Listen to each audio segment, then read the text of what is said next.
একজন লোক কেন একটি লাশকে টুকরো টুকরো করে কেটে আগুনে পুড়িয়ে ফেলে। মুভি সম্পর্কে বেশি কিছু বলবো না, শুধু বলবো পুরো ভিডিওটা দেখার জন্য। মুভির শেষটা আপনার মাথা পুরোপুরিভাবে ঘুরিয়ে দেবে। তো আজ এক্সপ্লেন করতে যাচ্ছি 2024 সালে কান্নাডা ভাষায় মুক্তি পাওয়া মুভি শাকাহারি।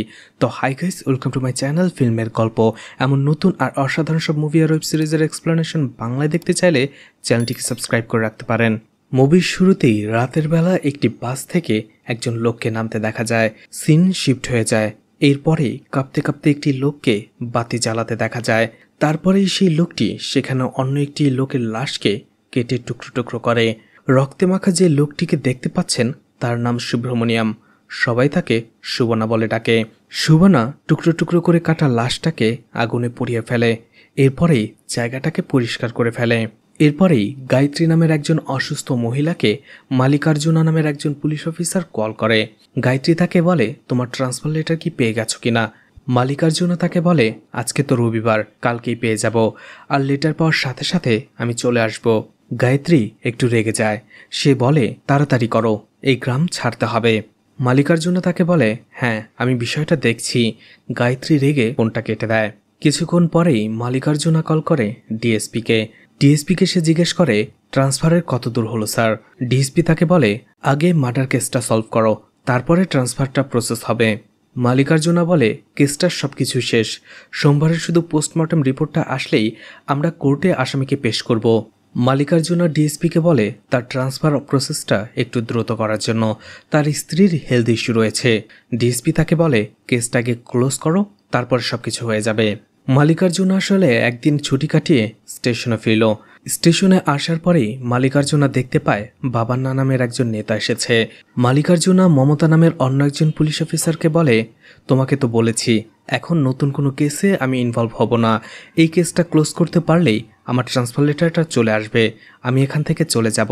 মমতা বলে, সামনের সপ্তাহেই কাউন্সিল ইলেকশন, আর সেই সময়ে বাবান্না তার পার্সোনাল সিকিউরিটির জন্য আপনার সাথে কথা বলতে এসেছে। মালিকার্জুনা বলে, ততদিন তো আমি এখানে থাকবই না, সিকিউরিটির ব্যবস্থা কি করে করব? এরপরে সে তাকে জিজ্ঞেস করে, তুমি কি বিজয়কে খেতে দিয়েছ? আর চার্জশিটটা কি ফাইল করেছ?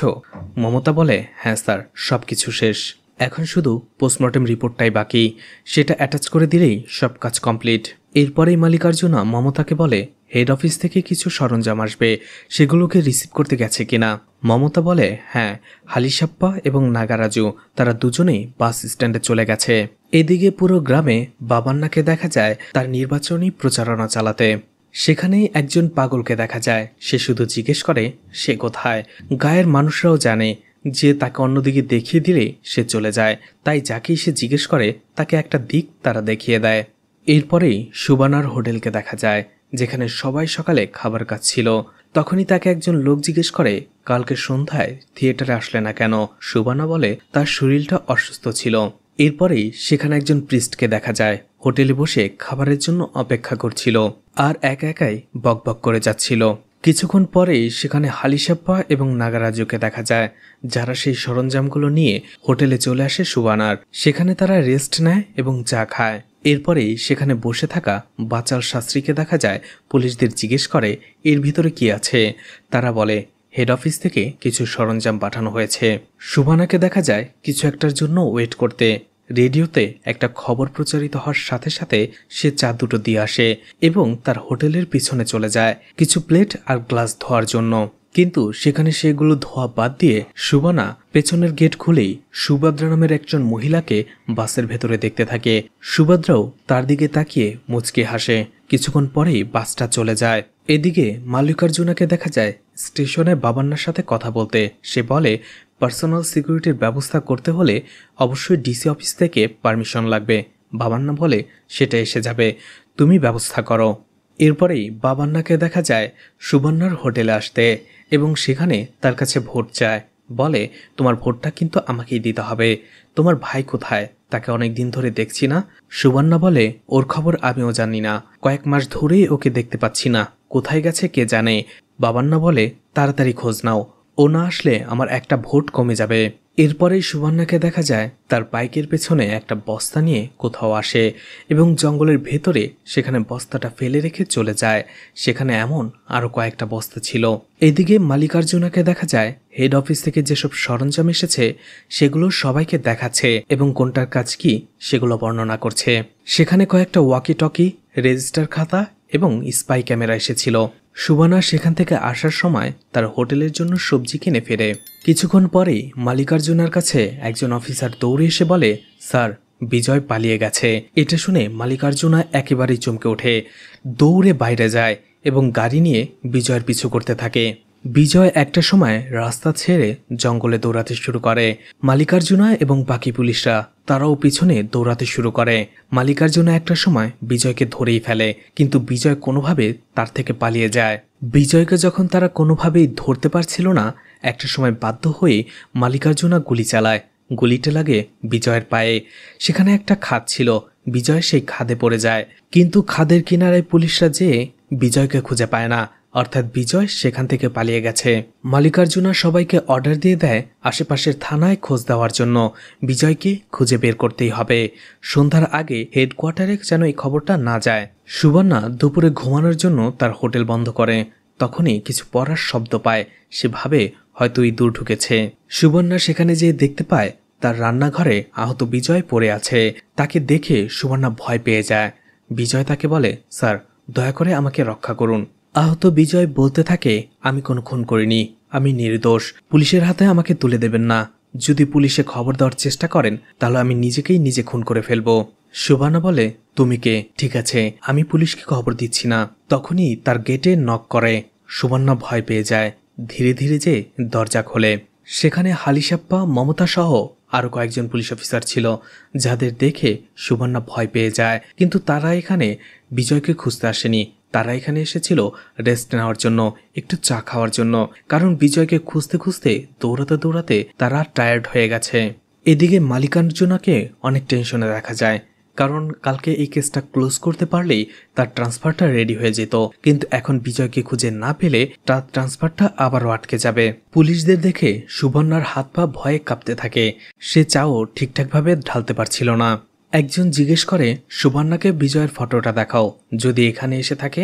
বাকি পুলিশরা বলে, ওর পায়ে গুলি লেগেছে, ও কখনো এত দূর আসতে পারবে না।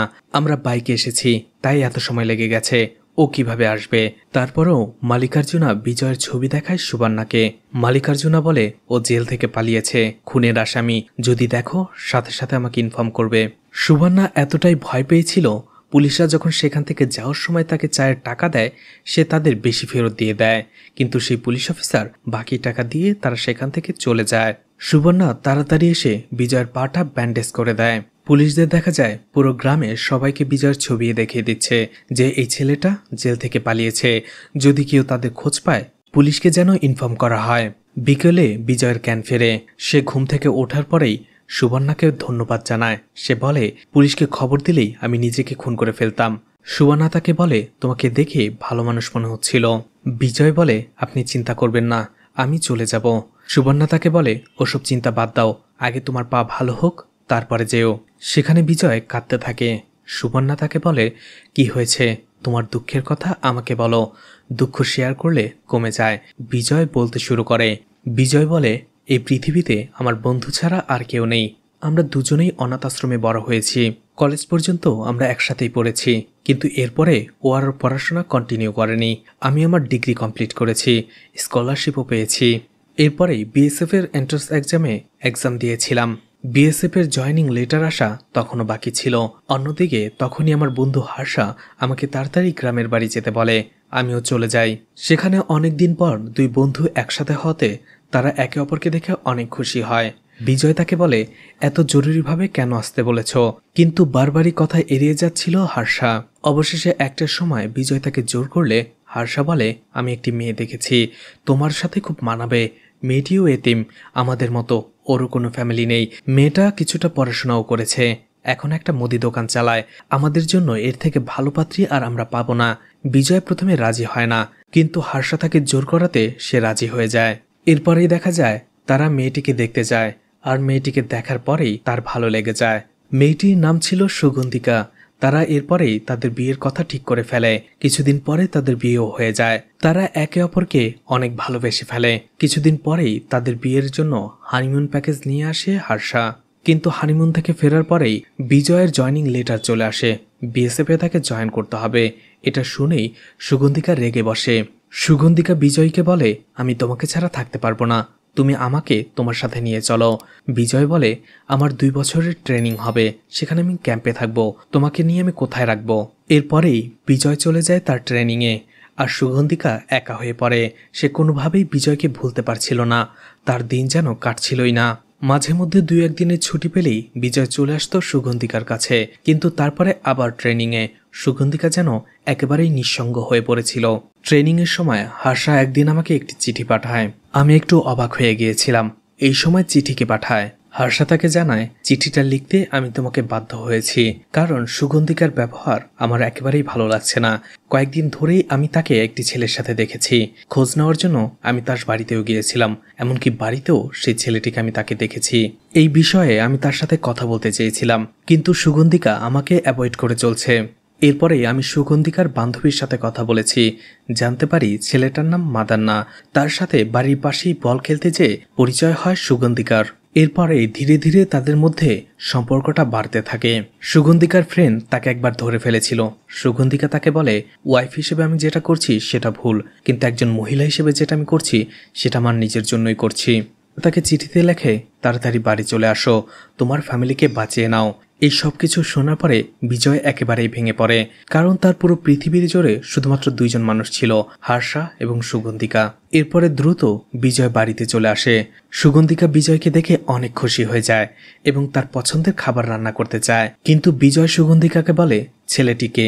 এটা শুনে সুগন্ধিকা একেবারে চমকে যায়। এরপরেই কাঁদতে থাকে। সুগন্ধিকা বলে, এই সব কিছুই তোমার দোষ। বিয়ের পরের স্বপ্ন ছিল তোমাকে নিয়ে আমি অনেক সুখের একটা জীবন কাটাবো, কিন্তু তুমি আমাকে একা করে রেখে গেছো। তোমাকে ছাড়া আমার একটা দিনও চলতো না। একেবারে নিঃসঙ্গ হয়ে গিয়েছিলাম আমি। একজন মহিলা হিসেবে আমারও তো কিছু চাহিদা রয়েছে, আমারও কিছু চাওয়া পাওয়া রয়েছে। সবকিছুই দোষটা তোমার। কিছু শোনার পরে বিজয় রেগে কাঁদতে কাঁদতে সেখান থেকে চলে যায়। কাঁদতে কাঁদতে বিজয় বলতে থাকে, সুগন্ধিকাকে আমি আমার জীবন ভেবেছিলাম, কিন্তু ও এটা কি করলো? আমার ইচ্ছে হচ্ছিল ওকে খুন করে ফেলি। হর্ষা বলে, তুমি শান্ত হও, ড্রিঙ্কস করো, কষ্টটা অনেক কমে যাবে। এভাবে তারা একসাথে ড্রিঙ্কস করতে থাকে। বিজয় ড্রিঙ্কস করতে করতে পুরোপুরিভাবে মাতাল হয়ে পড়ে। হর্ষাও মাতাল ছিল। হর্ষা বিজয়কে বাড়িতে পৌঁছে দিয়ে চলে যায়। বিজয় বাড়িতে পৌঁছানোর পরেই সে তার স্ত্রীর শব্দ শুনতে পায়, চিৎকারের শব্দ। সে ভাবে হয়তোবা তার স্ত্রী সুগন্ধিকা আবারও সেই ছেলেটির সাথে অন্তরঙ্গ হয়েছে। রেগে সে ভেতরে যেতে থাকে। মাতাল বিজয় দেখতে পায় সুগন্ধিকা মাদানের সাথে ধস্তাধস্তি করছে। বিজয় তাকে ধরার চেষ্টা করে, কিন্তু মাতাল বিজয় তাকে ধরে রাখতে পারে না। মাদান তাকে ছাড়িয়ে সেখান থেকে চলে যায়। বিজয় রেগে সুগন্ধিকাকে একটা চর মেরে বসে এবং সে নিজেও সেখানে আর দাঁড়িয়ে থাকতে পারে না, অজ্ঞান হয়ে যায়। পরদিন সকালে পুলিশ এসে তার ঘুম ভাঙায় এবং তাকে থানায় ধরে নিয়ে যায়। সে দেখতে পায় বিছানার উপরে সুগন্ধিকার নিথর দেহটা পড়েছিল। দেখে অবাক হয়ে যায় বিজয়। সে তো শুধু তাকে একটা চড়ই মেরেছিল, সুগন্ধিকা মারা গেল কি করে? বাইরে সুগন্ধিকার ফ্রেন্ডের বয়ান নিতে থাকে পুলিশ। সেখানে সে বলছিল কালকে রাত 8:30টার দিকে সুগন্ধিকার চিৎকার সে শুনতে পেয়েছিল। প্রথমে সে ভেবেছিল সুগন্ধিকা এবং বিজয়ের মধ্যে হয়তোবা ঝগড়া লেগেছে। বিজয় বলে, এরপরেই পুলিশরা আমাকে চার্জশিট ফাইল করে কোর্টে পেশ করে দিচ্ছিল। আমি পালিয়ে এসেছি কারণ আমি নির্দোষ। আমাকে নিজেকে নির্দোষ প্রমাণ করতেই হবে। সবকিছু শোনার পরে সুবর্ণা তাকে বলে, তোমার ভাগ্যটা একেবারেই খারাপ, না হলে এক চড়েই কেউ মারা গেল কি করে? যাই হোক, যা হয়েছে ভুলে যাও। তুমি তোমার ভবিষ্যৎ নিয়ে ভাবো। এখন ঘুমিয়ে পড়ো। তুমি চাইলে তোমার বন্ধু হর্ষাকে কল করতে পারো। বিজয় বলে, না, পুলিশ ওর উপরে সার্বক্ষণিক নজর রাখছে। এদিকে পুলিশকেও দেখা যায়। সত্যি সত্যি তারা হর্ষার বাড়িতে আসে, পুরো বাড়িটা ভালো করে চেক করে এবং হর্ষাকে বলে বিজয় জেল থেকে পালিয়ে গেছে। ও যদি আসে তোমার কাছে তাড়াতাড়ি পুলিশের কাছে ইনফর্ম করবে। এদিকে পুলিশকে দেখা যায় রাস্তায় টহল পুলিশ বসিয়েছে। প্রত্যেকটা গাড়িকে তারা চেক করছে। মালিকার্জুনা অনেক টেনশনে ছিল। তার স্ত্রীর ফোন আসলেও সে কেটে দেয়। এরপরেই ডিএসপির কল আসে। সে তাকে পুরো বিষয়টা খুলে বলে। ডিএসপি রেগে যায়, বলে বিজয়কে খুঁজে না পেলে তুমি তোমার ট্রান্সফার তো দূরের কথা, চাকরিটা বাঁচাতে পারো কিনা সেটা দেখো। আর সে যদি তোমার গুলিতে মারা যায় তাহলে তো কোনো কথাই নেই। মালিকার্জুনা বলে আমি তার পায়ে গুলি করেছি, মারা যাবে না। হার্ষাকে দেখা যায় একটি ছেলেকে নিয়ে চিক্কাপ্পা নামের একজন উকিলের কাছে আসে আর পুরো ঘটনা খুলে বলে যে পুলিশ আজকে এসেছে আর বলেছে বিজয় নাকি থানা থেকে পালিয়ে গেছে। আমার সন্দেহ হচ্ছে পুলিশরা হয়তোবা তাকে খুনও করে ফেলতে পারে। চিক্কাপ্পা তাকে বলে পুলিশ ধরে নেওয়া যাওয়ার পরে তুমি বিজয়ের সাথে দেখা করতে কেন যাওনি? হার্ষা বলে সেদিনও অনেক মদ খেয়েছিল, অনেক রেগেও ছিল। আমি ভেবেছিলাম রাগের মাথায় এবং মাতাল হয়ে হয়তোবা সত্যি সত্যি ও সুগন্ধিকাকে খুন করে ফেলেছে, তাই আমিও যাইনি। হার্ষা তাকে অনেক রিকোয়েস্ট করে। অবশেষে চিক্কাপ্পা বলে ঠিক আছে, বিষয়টা আমি দেখছি। সে কল করে মমতাকে। মমতা তাকে সবকিছু খুলে বলে যে কালকেই তাকে কোর্টে চালান করে দেওয়া হতো, শুধুমাত্র পোস্টমর্টম রিপোর্টটার জন্য বাকি ছিল, আর আজকেই সে পালিয়ে গেল। আর আপনি তো আমাদের এসআই মালিকার্জুনাকে আগে থেকেই চেনেন। চিক্কাপ্পা মমতাকে বলে এই কেসের সব আপডেট আমার চাই, তোমার কাছে তোমার জিনিস পৌঁছে যাবে। পরদিন সকালে হোটেলে সবাইকে যখন খাবার দিচ্ছিল সুবর্ণা, রেডিওতে আবারও সেই নিউজটা চলে আসে আর সুবর্ণা বুঝতে পেরে যায় যে তাকে বাসের কাছে যেতে হবে। এ আবারও পেছনের গেটে যেয়ে দাঁড়ায় আর সুভদ্রা নামে সেই মহিলাকে দেখে। একে অপরকে দেখে মুচকি হাসে। কিছুক্ষণ পরে আবারও বরাবরের মতো বাসটা চলে যায়। কিছুক্ষণ পরেই সুবর্ণা দেখতে পায় বিজয় কাশছে। সে ভয় পেয়ে যায়। কাশির শব্দ যদি বাইরের মানুষরা টের পেয়ে যায় তাহলে তাদের সন্দেহ হবে। সে সেইখানে ইচ্ছে করেই শব্দ করতে থাকে যাতে কাশির শব্দ কেউ শুনতে না পায়। সবাই সেখান থেকে চলে গেলে সুবর্ণা রেগে ভেতরে আসে। সে আসলে বিজয়কে বকতে এসেছিল, কিন্তু দেখতে পায় বিজয় ইচ্ছে করে কাশছে না। কাশির শব্দ যাতে বাইরে না যায় এই জন্য মুখে সে কাপড় গুজে রেখেছে। তারপরেও সে রেগে গিয়ে বিজয়কে বলে এই সব কিছু আমি আর সহ্য করতে পারছি না, তুমি এখান থেকে যত তাড়াতাড়ি সম্ভব চলে যাও। এদিকে মমতা এবং হালিশাপ্পাকে দেখা যায় কোথাও যেতে। হালিশাপ্পা মমতাকে জিজ্ঞেস করে মালিকার্জুন স্যার এই কেসটা নিয়ে এতটা টেন্স কেন? মমতা বলতে থাকে স্যার যখনই এই গ্রামে এসেছে তার স্ত্রী অসুস্থ হয়ে পড়েছে, তার টনসিলের সমস্যা আছে। এই গ্রামের আবহাওয়ার সাথে তার স্ত্রী মানিয়ে নিতে পারছে না, তাই স্যার বছরখানেক ধরেই ট্রান্সফারের আবেদন করে আসছিল। অবশেষে তার ট্রান্সফারটা হয়ে যাচ্ছিল। এই কেসটা শেষ হলেই ট্রান্সফার লেটারটা পেয়ে যেত, কিন্তু এর মধ্যেই বিজয় পালিয়ে গেছে। এছাড়া মালিকার্জুন স্যার যখন এখানে প্রথমবার এসেছিল তার স্ত্রী প্রেগনেন্ট ছিল। একটা সময় সে অস্বস্তি বোধ করে, ঠিক সময় তাকে হসপিটালে নিয়ে যাওয়া হয়নি বলে তার বেবিটা অ্যাবর্শন করতে হয়েছিল। এরপরেই সিনাপ্পা নামের একজন লোককে কোথাও থেকে গ্রামে ফিরতে দেখা যায়। গ্রামে ফিরেই সে সুবর্ণার হোটেলে চলে যায় ডোসা খেতে। তো ডোসা মুখে দিতে শিপান্নার নাকে অদ্ভুত একটা বাজে গন্ধ লাগে। সে সুবর্ণাকে ডাকে, বলে এর মধ্যে এত গন্ধ কিসের? সুবর্ণা মুখে দিয়ে বলে কিসের গন্ধ? এছাড়া সে অন্যান্য কাস্টমারদেরও জিজ্ঞেস করে গন্ধ আছে কিনা, তারা কেউ বলে না সেখানে গন্ধ ছিল। সুবর্ণা রেগে যায়, বলে তুমি আমার ব্যবসা নষ্ট করতে এসেছো, চলে যাও এখান থেকে। এদিকে মালিকার্জুনাকে অনেক টেনশনে দেখা যায়। সে ফাইলপত্র ঘেটেও কোনো কুলকিনারা করতে পারছিল না। রেগে সে সবকিছুই ফেলে দেয়। অন্য দুইজন পুলিশ অফিসার যখন সেগুলো গোছাচ্ছিল একজন আরেকজনকে বলছিল স্যার যদি তার ফ্যামিলি প্রেশারটা বাদ দিয়ে কেসটাকে হ্যান্ডেল করতো তাহলে অনেক সহজেই কেসটাকে মিটমাট করতে পারতো। ঠিক তখনই দেখা যায় পাশেই মালিকার্জুনার ফোন বেজে ওঠে, অর্থাৎ কথাগুলো সে শুনতে পেরেছিল। মমতা তাকে কল করেছিল। আসলে ফরেন্সিক ডক্টর মালিকার্জুনার সাথে কথা বলতে চেয়েছিল। এদিকে বিজয়ের পায়ের ব্যথা একেবারেই কমছিল না, কারণ গুলিটা এখনো বিজয়ের পায়ের ভেতরেই রয়েছে। তাই সে রাতের বেলায় সুবর্ণা যখন ঘুমিয়ে পড়ে তখন সে রান্নাঘরে যায় এবং একটা কাঁচি গরম করে নিজের পায়ে থেকে গুলিটা নিজেই বের করার চেষ্টা করে, কিন্তু যন্ত্রণায় সে চিৎকার করে বসে, যদিও সে তার মুখে কাপড় গুজে রেখেছিল। চিৎকারে ঘুম ভেঙে যায় সুবর্ণার।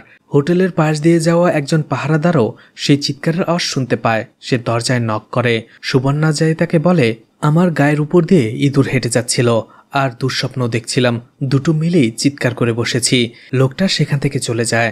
সুবর্ণা এসে তাকে বকতে যাবে, তখনই সে দেখতে পায় বিজয় অনেক কষ্টে তার পা থেকে গুলিটা বের করেছে।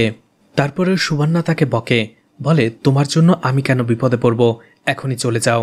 মালিকার্জুনা টেনশনে ডক্টরের কথাগুলো ভাবছিল, যেখানে ডক্টর তাকে বলেছে সুগন্ধিকার গলা এবং গালের ভেতরে দুই ধরনের ফিঙ্গারপ্রিন্ট পাওয়া গেছে। গলা এবং গালের ফিঙ্গারপ্রিন্ট আলাদা ছিল। এদিকে হার্ষাকে দেখা যায় পুরো গ্রামে সে বিজয়কে খুঁজে বেড়াচ্ছে।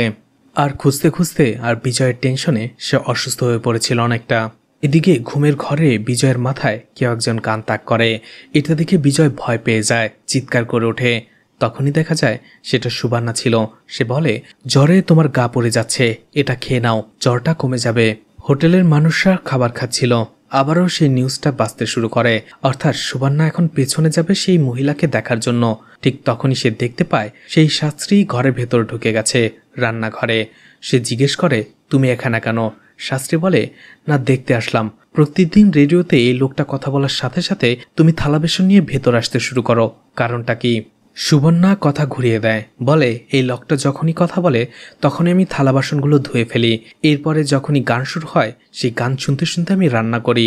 কিন্তু তারপরও শাস্ত্রী তার কথা মেনে নিতে পারে না। একটু পরে আবারও উকি ঝুঁকি দেয়। সুবর্ণা তাকে আবারও ঝাড়ি মেরে সেখান থেকে তাড়িয়ে দেয়। কিন্তু এই ঝাড়ি মারতে যেয়ে তার অনেকটাই লেট হয়ে যায়। দেখতে পায় বাসটা ইতোমধ্যে চলে গেছে।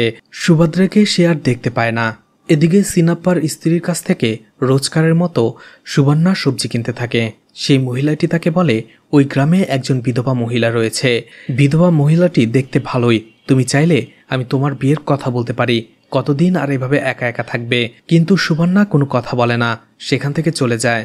দিকে হার্ষা এবং আরও একটি ছেলে দেখা যায় একদিন সুবর্ণার হোটেলে খেতে আসে। ঠিক তখনই সে কাশতে কাশতে বাইরে বের হয়ে গিয়েছিল, অর্থাৎ তার কাশতে কাশতে বমি চলে এসেছিল। তার পাশের রুমেই দেখা যাচ্ছিল বিজয়ও মুখে কাপড় দিয়ে কাশছিল, কিন্তু তারা একে অপরকে দেখতে পায় না। সেই দিন সন্ধ্যাবেলায় সুবর্ণা বিজয়কে বলে, তুমি টেনশন করো না, জ্বর কমলেই তারপরে যেও। বিজয় বলে, না, আমি তার আগেই চলে যাব। সুবর্ণা বলে, তুমি টেনশন করো না, আমি তোমার জন্য ওষুধ নিয়ে আসবো, আর তুমি কিভাবে যাবে সেটারও ব্যবস্থা করে আসবো। সুবর্ণাকে দেখা যায় একটি বাসের কথা জিজ্ঞেস করে একটি দোকানে এসে। এদিকে গায়ত্রী দিন দিন আরও অসুস্থ হয়ে যাচ্ছিল, কিন্তু মালিকার্জুনা কেসটা ছেড়ে আসতেও পারছিল না।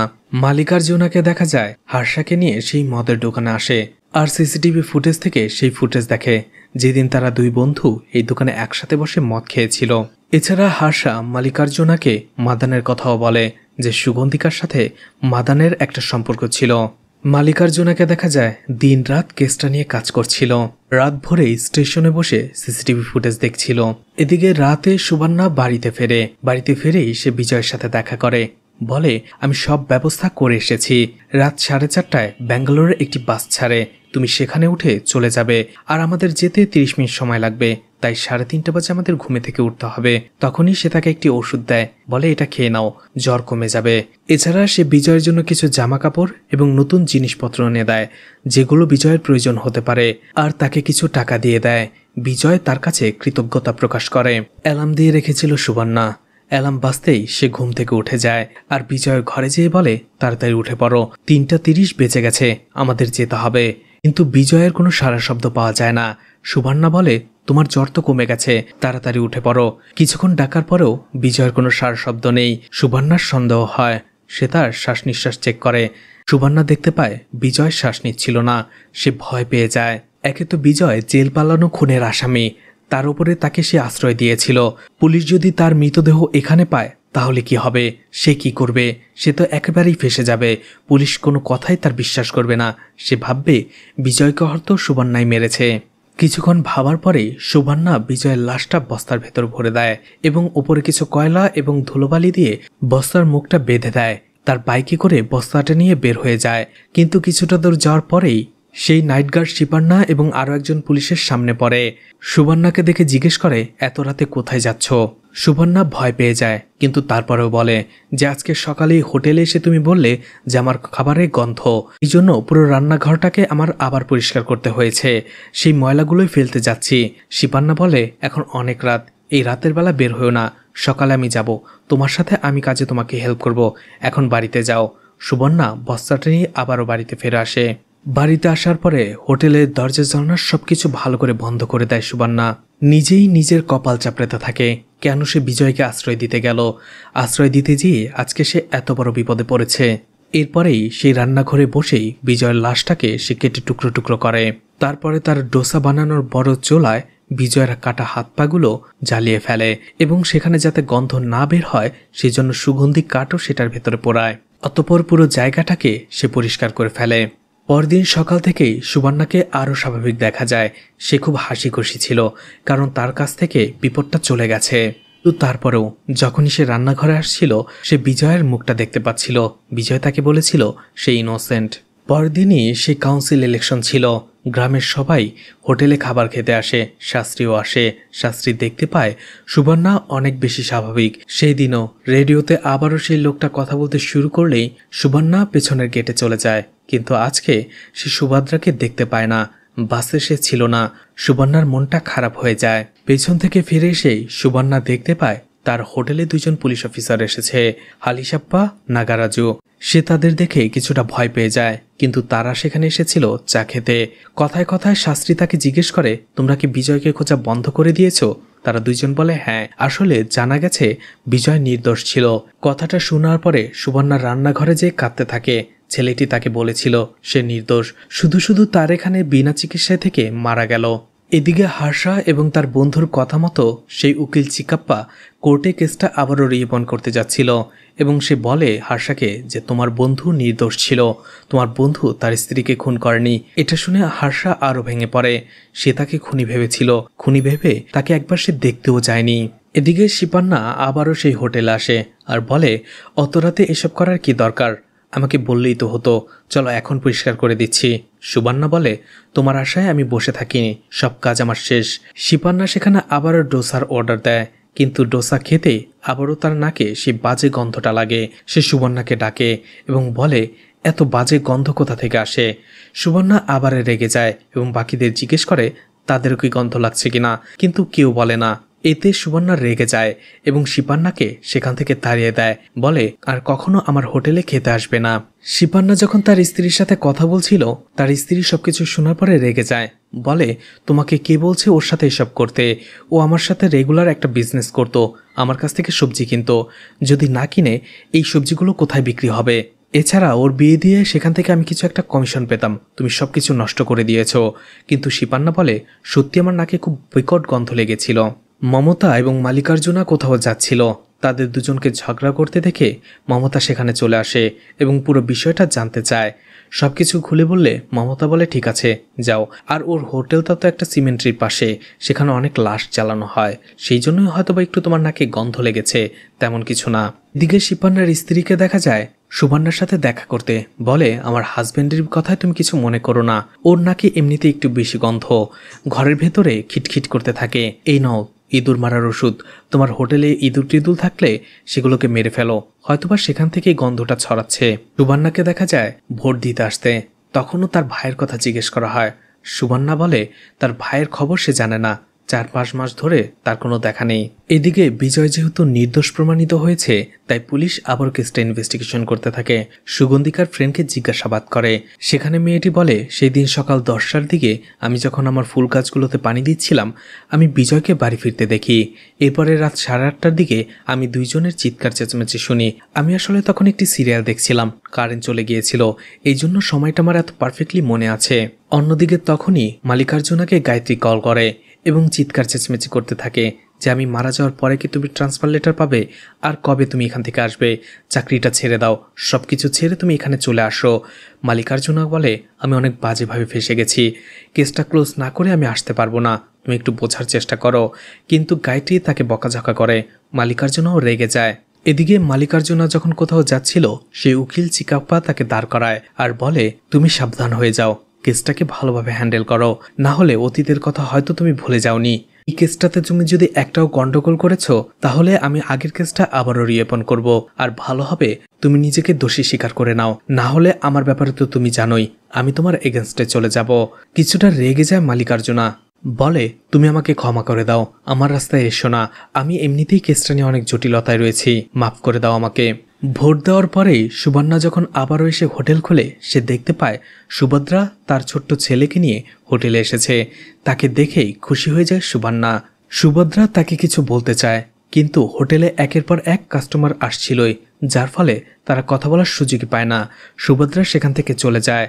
সুবর্ণা প্রচণ্ড রেগে যায় তার কাস্টমারের প্রতি, কিন্তু তখনই দেখা যায় সুভদ্রা তার ছেলেকে দিয়ে একটি চিঠি পাঠিয়েছে। সুবর্ণা গোসল করে রেডি শেডি হয়ে অনেক যত্ন সহকারে চিঠিটা খোলে এবং পড়তে শুরু করে, যেখানে সুভদ্রা তাকে লিখেছিল, অনেকদিন পরে তোমার সাথে কথা বলতে এসেছিলাম, এই জন্যই এখানে আসা। অনেকদিন আগে আমরা একে অপরকে অনেক ভালোবাসতাম, তখন আমি আমার আঙ্কেলকে বোঝাতে পারিনি, মানাতে পারিনি, তাই বিয়েটা করতে হয়েছিল। চন্দ্রশেখর 5 বছর আগেই মারা গেছে, এখন আমিও একা, আর আমি জানি তুমি এতদিন ধরে কেন বিয়ে করনি। তুমি যদি একমত থাকো তাহলে এখন আমরা আবারও একসাথে থাকতে পারি। অর্থাৎ সুভদ্রা তাকে বিয়ের প্রস্তাব দিয়েছিল, আর সুবর্ণাও এতে খুশি হয়ে গিয়েছিল। সুবর্ণা তার পুরনো ভালোবাসার মানুষকে ফিরে পাওয়ার স্বপ্ন দেখতে শুরু করে। এদিকে মমতা লয়ার চিকাপ্পার সাথে কথা বলতে থাকে। মমতা বলে, স্যারের জায়গায় আমি হলে অনেক আগেই কেসটা সমাধান করে ফেলতে পারতাম। স্যার শুধু শুধু ফ্যামিলি প্রেশার নিয়ে কেসটাকে জটিল করে ফেলেছে। চিকাপ্পা বলে, তাহলে সেটাই করো না কেন? মালিকার্জুনাকে আমি দেখে নেব। যদিও আমি ওকে অতীতেই অনেক হ্যারাস করেছি, চাইলে আবারও করতে পারতাম, কিন্তু এবার ছেড়ে দিলাম। কেসটা তুমি নিয়ে তুমি হ্যান্ডেল করো। রিটায়ারমেন্টের আগে আর একটা প্রমোশন পেয়ে যাবে। মমতা বলে, এরপরে যদি কেউ কেসটা সলভ করে স্যারের পরে, সেটা হব আমি। মমতাকে দেখা যায় চিকাপ্পার কথা মতো সে একাই কেসটাতে কাজ করতে শুরু করে, সিসিটিভি ফুটেজ দেখতে শুরু করে। তখনই স্টেশনে মালিকার্জুনা চলে আসে, যার ফলে মমতা পুরো সিসিটিভি ফুটেজ দেখতে পায় না। এদিকে তার সিনিয়র অফিসার তাকে আবারও কল করে এবং প্রেশার দিতে থাকে, বিজয়কে খুঁজে না পেলে তুমি তোমার চাকরিটা হারাবে। তুমি গুলি কেন করতে গিয়েছিলে? একটা সময় রেগে যায় মালিকার্জুনা। সে বলে, আপনি আমার সিনিয়র, আমাকে প্রেশার কেন দিচ্ছেন? আমাকে গাইড করুন। কেসটা তো আমরা সুইসাইড হিসেবেও ধরতে পারি, সুইসাইড হিসেবে ধরে কেসটা ক্লোজ করে দিতে পারি। মালিকার্জুনা দেখতে পায় মমতা তাদের কথাগুলো উকি মেরে শুনছে। এদিকে সুবর্ণা সুভদ্রার জন্য একটা চিঠি লিখেছে। ঠিক তখনই তার দরজায় কেউ নক করে। চিঠিটা সেখানে লুকিয়ে রেখে দরজা খুলে দেখতে পায় সেখানে মমতা এসেছিল। সুবর্ণাকে মমতা চা আনতে বলে। চা খেতে খেতেই মমতা তাকে বলে, তোমার সাথে কিছু কথা ছিল। ঠিক তখনই সেখানে মালিকার্জুনা চলে আসে। মমতাকে জিজ্ঞেস করে, তুমি এখানে কেন এসেছো? মমতা কথা এড়িয়ে যায়, সে আসলে কেসটা নিয়ে কথা বলতে এসেছিল। মমতা সেখান থেকে চলে যায়। মালিকার্জুনাও সুবর্ণাকে চা বানাতে বলে। চা বানানোর ফাঁকে মালিকার্জুনা সুবর্ণার রান্নাঘরে ঢোকে এবং ধীরে ধীরে চা খেতে খেতে সুবর্ণার পুরো হোটেল এবং পেছনের দরজার সবকিছু ভালো করে খোঁজে দেখে। মালিকার্জুনা সুবর্ণাকে জিজ্ঞেস করে, তুমি কি তোমার বাবা মায়ের একমাত্র সন্তান? সুবর্ণা বলে, না, আমরা দুই ভাই। আমার ছোট ভাই আমার বাবার দ্বিতীয় স্ত্রীর সন্তান। এরপরে আরো বিভিন্ন কথা জিজ্ঞেস করতে থাকে। একটা সময় মালিকার্জুনা সুবর্ণাকে তার পাশে বসতে বলে। মালিকার্জুনা তখনই তাকে জিজ্ঞেস করে, তোমার ছোট ভাই মাদানা কোথায়? অর্থাৎ সুগন্ধিকার সাথে যে ছেলেটির অ্যাফেয়ার ছিল সেই মাদানাই ছিল সুবর্ণার ছোট ভাই। আসলে হার্ষা যখন বলেছিল সুগন্ধিকার সাথে এই ছেলেটির সম্পর্ক রয়েছে, সেই মাদানার ছবিটা শাস্ত্রীকে দেখিয়েছিল মালিকার্জুনা। সে বলেছে, এটা তো সুবর্ণার ভাই। সুবর্ণা বলে, সে তার ভাই মাদান্নাকে 4-5 মাস ধরে দেখে না। এরপরে মালিকার্জুনাকে দেখানো হয় সে যখন চারপাশ ঘুরে কেসটা স্টাডি করছিল, তখনই একদিন খোঁজ করতে করতে মালিকার্জুনা দেখতে পায় সুবর্ণার হোটেলের সামনে একটি সিসি ক্যামেরা রয়েছে। এরপরেই মালিকার্জুনা সেই সিসিটিভি ফুটেজটা দেখে, যেখানে সে দেখতে পায় শুক্রবার রাতে মাদান্না এসেছিল সুবর্ণার সাথে দেখা করতে তার হোটেলে। সুবর্ণাকে সেই সিসিটিভি ফুটেজ দেখায় আর জিজ্ঞেস করে, মাদান্না কোথায়? সুবর্ণা বলতে শুরু করে, সেই দিন রাত 10টা থেকে 11টার দিকে তার ভাই মাদান্না এখানে এসেছিল। সে অনেকটা তাড়াহুড়োর মধ্যে ছিল। সে তাকে বলতে থাকে, তুমি আমাকে 20,000 টাকা দাও, এরপরে এই পুরো সম্পত্তি তোমার। কোথায় সাইন করতে হবে বলো, কিন্তু তারপরও তুমি আমাকে টাকাটা দাও। কিন্তু সুবর্ণা রেগে যায়। সে বলে, আমি তোমাকে একটা কানা করিও দেব না। সুবর্ণা তাকে আরো বলে, আমি অনেক কষ্ট করে টাকা উপার্জন করি, তুমি এভাবে কতদিন পর পর আসবে আর টাকা নিয়ে যাবে? এটা হতে পারে না। এই পুরো সম্পত্তিটাই আমার, আর তুমি এখান থেকে চলে যাও। রেগে গিয়ে সে মাদান্নার ব্যাগটা ফেলে দেয়। তখনই সে দেখতে পায় সেখানে অনেকগুলো মেয়েদের ছবি ছিল। সেই ছবিগুলোর মধ্যে সেই পাগলের ছবিটাও ছিল, যে তার স্ত্রীর সাথে ছবি তুলেছিল। এছাড়া সেখানে আরো কয়েকটি কাপল ফটো ছিল, যাদের মধ্যে বিজয় এবং সুগন্ধিকারও ছবি ছিল। সুবর্ণা তাকে জিজ্ঞেস করে, এগুলো কিসের ছবি? তোমার কাছে কেন এলো? মাদান্না রেগে যায়, বলে, টাকা দাও, না হলে আমি তোমাকে খুন করে ফেলবো। সুবর্ণা তাকে বলে, আমি তোমাকে টাকা দেব, আগে বলো এদের সাথে তুমি কি করেছো? মাদান্না বলতে শুরু করে, এরা আমার টার্গেট। এদের প্রত্যেকের স্বামী অনেক দূরে থাকে, যার ফলে এদের প্রত্যেকের স্ত্রী একা, আর সেই সুযোগটাই আমি নেই। মাদান্না সুগন্ধিকার কথা বলতে থাকে, বলে, 6 মাস ধরে আমি তাকে পটিয়েছি। সে আমাকে বলেছিল আমার সাথে পালিয়ে যাবে, কিন্তু এরপর একদিন হঠাৎ করেই আমার কাছে ক্ষমা চাইতে শুরু করে এবং চলে যেতে বলে আমাকে। আমি ওকেও পেলাম না, এছাড়া আমি ওর কাছ থেকে কোনো টাকাও পাইনি। এরপরে সেই দিন রাতের ঘটনা দেখানো হয়। যখন মাদান্নার সাথে সুগন্ধিকা হাতাহাতি করছিল, ঠিক তখনই সেখানে বিজয় চলে এসেছিল। বিজয়কে দেখে মাদান্না সেখান থেকে চলে যায়, কিন্তু কিছুক্ষণ পরে আবারও তার ব্যাগটা নিয়ে চলে আসে। কিন্তু দেখতে পায় সুগন্ধিকা তখনও বিজয়ের নাম ধরে ডাকছে। সে রেগে যায়। অবশেষে সে সুগন্ধিকাকে মেরে তারপরে সেখান থেকে চলে আসে। এই জন্যই সে সুবর্ণার কাছ থেকে টাকা চাইছিল, যাতে এখান থেকে সে পালিয়ে যেতে পারে। আর এভাবেই সে অন্যের স্ত্রীদের পটিয়ে তাদের কাছ থেকে টাকা নিত, আর টাকা দিতে রাজি না হলে তাদের মেরে ফেলতো। কথাগুলো বলা শেষ করেই মাদান্না চলে যায় সুবর্ণার ক্যাশ বাক্সে। ক্যাশ বাক্স থেকে টাকা নিতে শুরু করে। এটা দেখে সুবর্ণা রেগে যায় এবং মাদান্নাকে ঠেলে ফেলে দেয়। কিন্তু সুবর্ণা দেখতে পায় সেখানে মাদান্না আর উঠছে না। সে তাকে ডাকে, কিন্তু দেখে মাদান্না সেখানেই মারা গেছে। আসলে সেখানে থাকা খুঁটির সাথে বাড়ি খেয়েই মাদান্না মারা যায়। মালিকার্জুনা জিজ্ঞেস করে লাশটা কোথায়। সুবর্ণা বলে, আমি আমার জীবনটাকে অনেক পছন্দ করি। সকালে হোটেল খোলা, খাবার রান্না করা, আর সন্ধ্যায় থিয়েটার করা, এই সব কিছুতেই আমি অনেক সুখী ছিলাম। কিন্তু জেল, কোর্ট, এই সব কিছু শুনে আমি অনেক ভয় পেয়ে গিয়েছিলাম। অবশেষে সুবর্ণা সেই দিন রাতেই তার ছোট ভাই মাদান্নার বডিটাকে কেটে টুকরো টুকরো করে সে চুলায় পুড়িয়ে ফেলেছিল, যেটা মুভির শুরুতে দেখানো হয়েছিল। মালিকার্জুনা সবকিছু শুনে অবাক হয়ে যায় যে সুবর্ণার মতো সাধারণ একজন হোটেল মালিক এটা করতে পারে। মালিকার্জুনা বলে, তুমি কি ওর শেষক্রিয়া করেছিলে? সুবর্ণা বলে, মানুষের শেষক্রিয়া করা যায়, ও নরকের কীট ছিল, ওর জন্য আমি কোনো শেষক্রিয়া করিনি।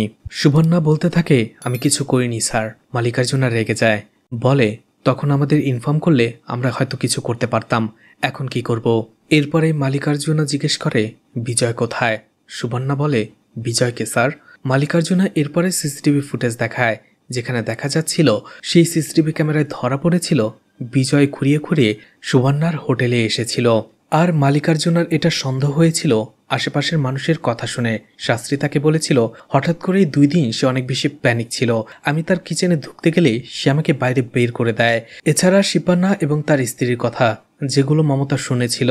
অন্যদিকে সেই পুলিশ অফিসার তাকে চায়ের বিল দিয়েছিল, যেটা সে বেশি রেখেছিল। সবকিছু শুনেই মালিকার্জুনার সন্দেহ হয়েছিল, যার ফলে সে সিসিটিভি ফুটেজ চেক করেছিল, আর সেখানেই ধরা পড়ে বিজয় তার কাছেই ছিল। এরপরেই সুবর্ণা বলতে থাকে, সেই দিন বিজয়কে দেখার পরেই সে চিনতে পেরেছিল, কারণ বিজয় এবং তার স্ত্রীর ছবি সে মাদান্নার ব্যাগে দেখেছিল। সে বুঝতে পেরেছিল সেই মেয়েটিকে হয়তো খুন করেছে, আর বিজয় নির্দোষ। এই জন্যই সে বিজয়কে আশ্রয় দিয়েছিল। কিন্তু হঠাৎ করেই তার ঘরে বিজয় বিনা চিকিৎসায় মারা যায়।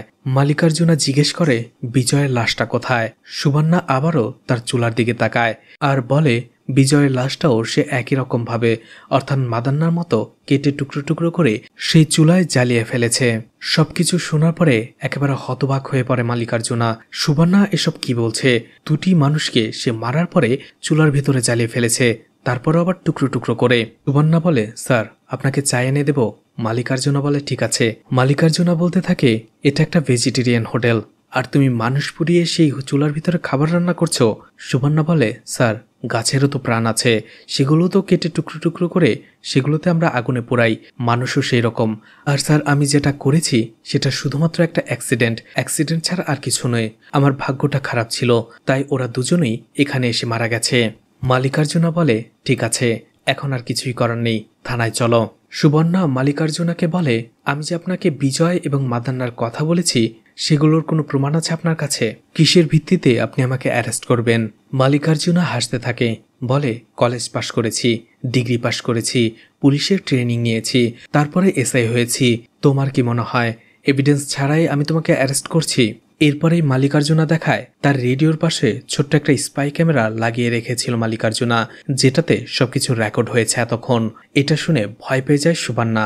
মালিকার্জুনা বলে, তুমি কি দেখতে চাও? নাও, হাতে নাও। এরপরেই সে রিমোটটা বের করে সেই ক্যামেরার রিমোটটা চাপে, কিন্তু রিমোট চাপার পরেও সেখান থেকে কোনো অডিও রেকর্ড প্লে হয় না।